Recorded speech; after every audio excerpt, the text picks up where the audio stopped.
Mount Everest. एक ऐसी नदी जो हिमालय के बर्फीली क्षेत्रों से निकलकर हजारों किलोमीटर का सफ़र तय करती है। एक ऐसी नदी जो पहाड़ों को चीरकर समतल मैदानों को जीवन देती है और अंत में समुद्र के गहरे जल में समा जाती है।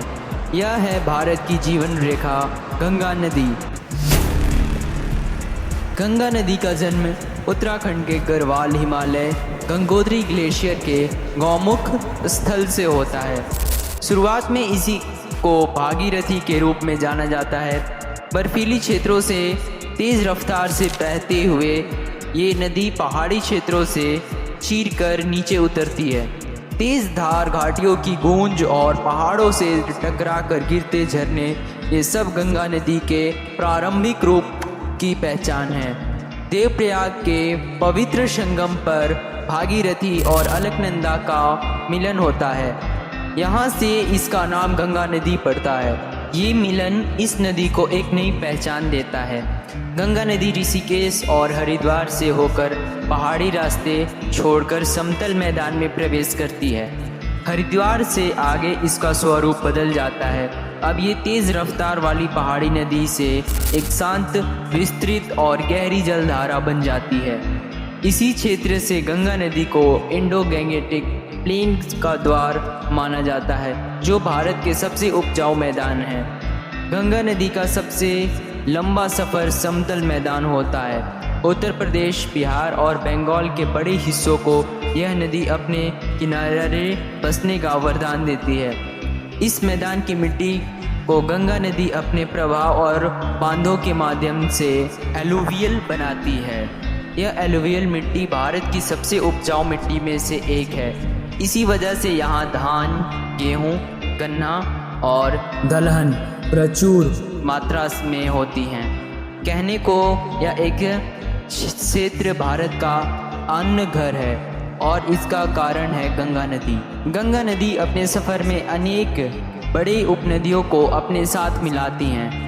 प्रयागराज में यमुना नदी गंगा से मिलती है। ये संगम इतिहास और भूगोल दोनों के लिए एक विशेष महत्व रखता है। इसके अलावा घाघरा, गंडक, कोसी, सरयू, सोन और दामोदर जैसे बड़ी नदियाँ गंगा से मिलकर इसका प्रवाह और शक्तिशाली बनती जाती हैं। हर एक उपनदी अपने साथ पहाड़ों और मैदानों का जल, मिट्टी और संस्कृति लेकर आती हैं और फिर गंगा नदी उन सबको एक रूप में बांध देती है। गंगा नदी के किनारे अनेक बड़े शहर विकसित हुए हैं। बनारसी जैसे दुनिया के सबसे पुराने नगरों में गिना जाता है।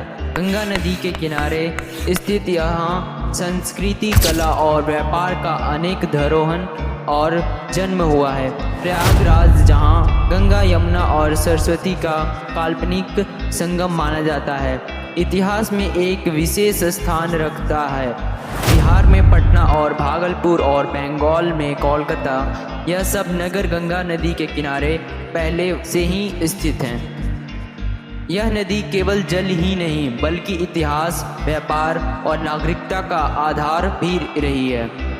अपने अंत के निकट आते हुए गंगा नदी बांग्लादेश में प्रवेश करती है। यहाँ पर यह ब्रह्मपुत्र नदी से मिलकर दुनिया के सबसे विशाल डेल्टा बनाती है, जिसका नाम सुंदरवन डेल्टा है। सुंदरवन के गहने मैंग्रोव वन, विशाल जीव और प्राचीन समुद्री रास्तों का जन्म इसी डेल्टा से कारण हुआ है।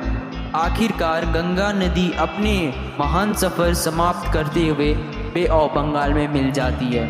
एक ग्लेशियर से निकलकर पहाड़ी क्षेत्रों को चीरते हुए समतल मैदानों को जीवन देते हुए और एक अनेक उपनदियों से मिलकर गंगा नदी अपने लंबा सफ़र पूरा करती है। इसने नगरों को जन्म दिया है, खेती को समृद्ध बनाया और सभ्यता को जीवन दिया।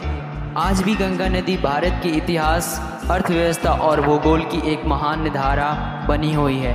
गंगा नदी एक नदी नहीं, एक सफ़र और एक अमर कहानी है।